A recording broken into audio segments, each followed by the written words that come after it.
চুইঝাল দক্ষিণ অঞ্চলের খুলনা, বাগেরহাট, সাতক্ষীরা, যশোর এই জেলাগুলিতে অত্যন্ত জনপ্রিয় একটি মশলা জাতীয় গাছ। ইহা সাধারণত গরুর মাংসের সাথে বা বড় কোনো মাছের সাথে রান্না করা হয়। আপনি চাইলে ডাল, সবজির সঙ্গেও খেতে পারেন।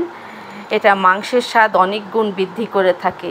তাছাড়া চুইঝাল ঔষধি গুণে পেটের গ্যাস এবং রুচি বৃদ্ধি করতে সাহায্য করে। এই চুইঝাল আপনি ডিপ ফ্রিজে রেখে প্রায় 2 থেকে 3 মাস খেতে পারেন। চুইঝাল দিয়ে রান্না করা মাংস পেতে হলে যোগাযোগ করুন রংধনু একাডেমিতে। এখানে আমরা আজকে যে ছবিটি দেখাচ্ছি বা ভিডিওটি দেখাচ্ছি, এখানে চুইঝালের সঙ্গে আস্ত রসুন দিয়ে রান্না করে হয়েছে। এটির টেস্ট অন্য রকমের।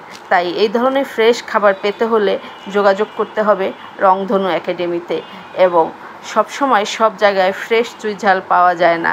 ফ্রেশ চুইঝালের জন্য যোগাযোগ করুন।